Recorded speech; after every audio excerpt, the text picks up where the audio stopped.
नमस्कार, स्वागत है आपका। आप देख रहे हैं द न्यूज और मैं रानी गुप्ता आपके साथ। लोकसभा चुनावों के बीच अरविंद केजरीवाल की मुश्किलें बढ़ सकती है।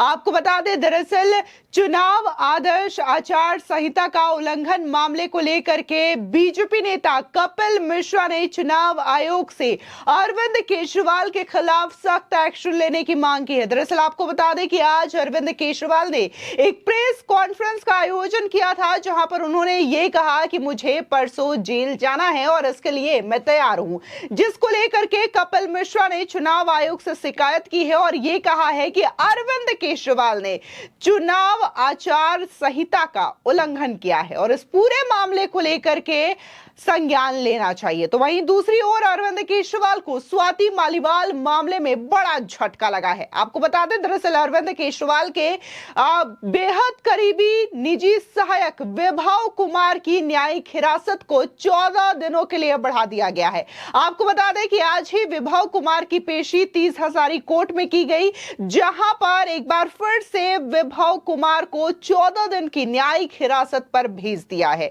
और वहीं अगर बात हम अरविंद केजरीवाल की करें तो अरविंद केजरीवाल की भी आज अंतरिम जमानत की जो समय सीमा है वो समाप्त हो जाएगी, जिसके बाद 2 जून को अरविंद केजरीवाल को भी तिहाड़ जेल के लिए रवाना होना पड़ेगा। लेकिन इससे पहले जिस तरीके से अरविंद केजरीवाल ने प्रेस कॉन्फ्रेंस की, इस पूरे मामले को लेकर के बीजेपी ने घेर दिया है आम आदमी पार्टी को और साफ तौर से चुनाव आयोग से शिकायत की है। दरअसल आपको बता दें कि दिल्ली प्रदेश के उपाध्यक्ष कपिल मिश्रा ने इस पूरे मामले को लेकर के अपने सोशल मीडिया साइट पर एक पोस्ट किया और कहा, आम आदमी पार्टी के प्रमुख अरविंद केजरीवाल जी द्वारा आज की गई प्रेस कॉन्फ्रेंस सीधे सीधे चुनाव आचार संहिता का उल्लंघन है।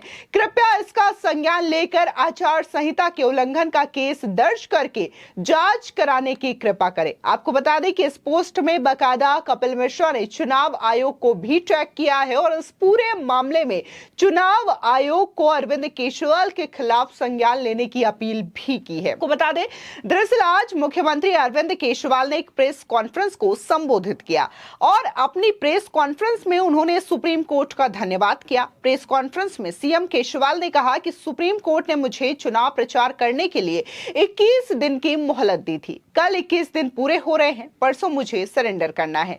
परसों मैं वापस तिहाड़ जेल चला जाऊंगा। मुझे नहीं पता कि ये लोग इस बार मुझे कब तक जेल में रखेंगे, लेकिन मेरे हौसले बुलंद है। देश को तानाशाही से बचाने के लिए जेल जा रहा हूं, इसका मुझे फक्र है। आपको बता दें, दरअसल शराब घोटाला मामले को लेकर के अरविंद केजरीवाल को तिहाड़ जेल भेजा गया है और बाकायदा इस पूरे मामले को न सिर्फ सीबीआई इन्वेस्टिगेट कर रही है, बल्कि ईडी भी इस मामले में इन्वेस्टिगेशन कर रही है। जो मनी लॉन्ड्रिंग का एंगल इस पूरे शराब घोटाला मामले में आया है, उसको लेकर के ईडी तफ्तीश कर रही है। बल्कि मनीष सिसोदिया भी सलाखों के पीछे है और संजय सिंह भी जेल जा चुके हैं, हालांकि उन्हें जमानत मिल चुकी है। वहीं आपको बता दें कि 1 जून को चुनाव होने हैं, आखिरी फेज का, और चुनाव से ठीक पहले अरविंद केजरीवाल ने जो प्रेस कॉन्फ्रेंस किया उसको लेकर के सवाल उठने लगे कि अरविंद केजरीवाल ने खुले तौर पर आचार संहिता का उल्लंघन किया है। आपको बता दें कि 19 अप्रैल से शुरू हुआ लोकसभा चुनाव अब अपने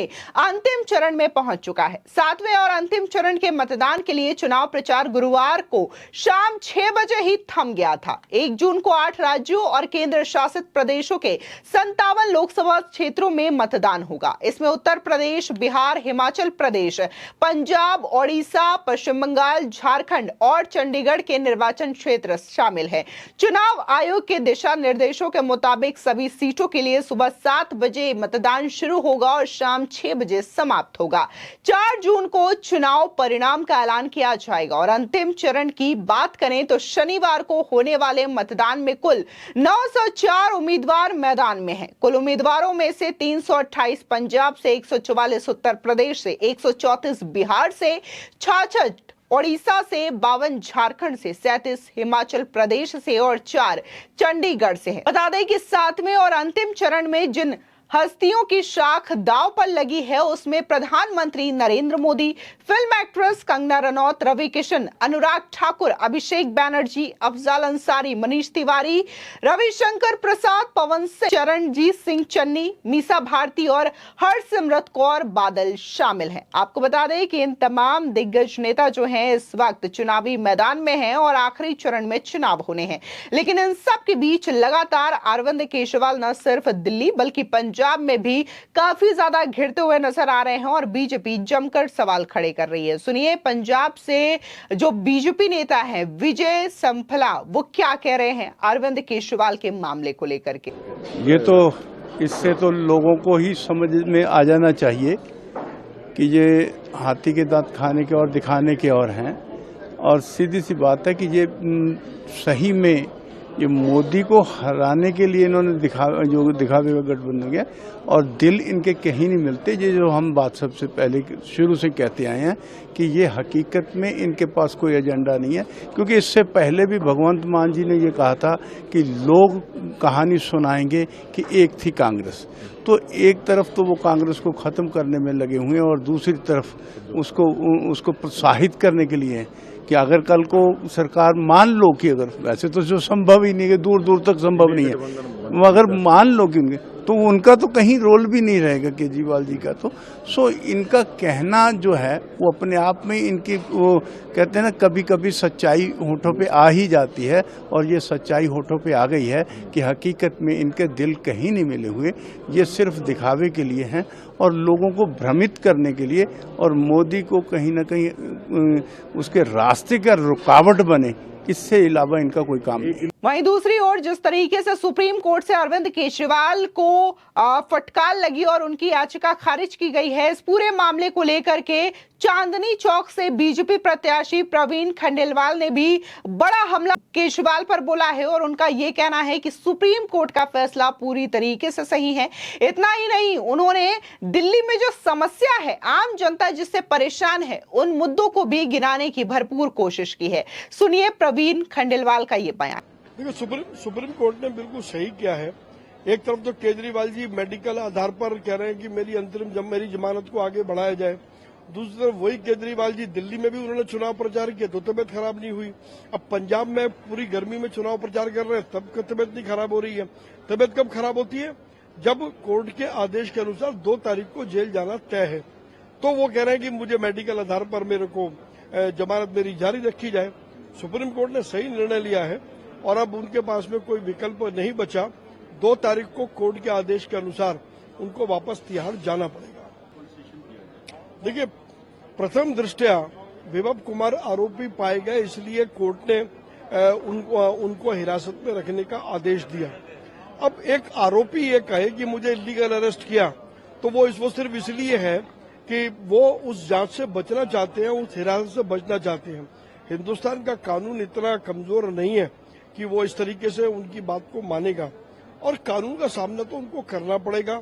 जो भी उन्होंने व्यवहार किया स्वाति मालीवाल के साथ, वो लोगों के सामने आएगा और उससे आप पार्टी का चाल चरित्र और चेहरा लोगों के सामने आ गया है। देखिए, दिल्ली सरकार अपनी नाकामी को छिपाने के लिए अनर्गल बहानों का सहारा लेती है।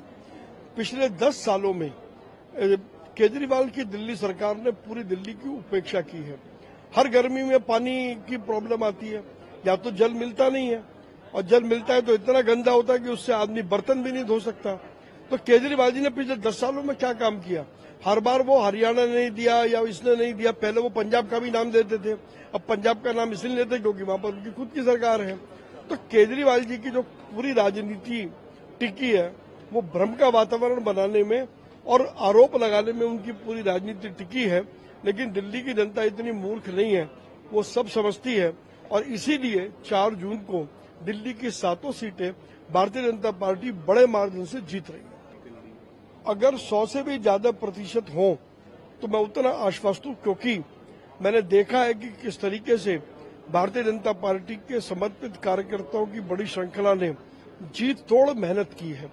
प्रधानमंत्री नरेंद्र मोदी जी के संदेश को, उनकी गारंटी को घर घर लेकर के गए हैं। मेरे आश्वस्त होने का एक कारण ये भी है कि हमारे पास तपाए नेता हैं, नीति है, नेतृत्व है, हमारे पास समर्पित कार्यकर्ताओं की श्रृंखला है और सामने वालों के पास जो हमारे खिलाफ चुनाव लड़ रहे थे, न उनके पास नेता था, न नीति थी, न नेतृत्व, न लोग थे। इसीलिए चुनाव वाले दिन न उनकी टेबलें लगी, न उनके पोलिंग एजेंट मिले।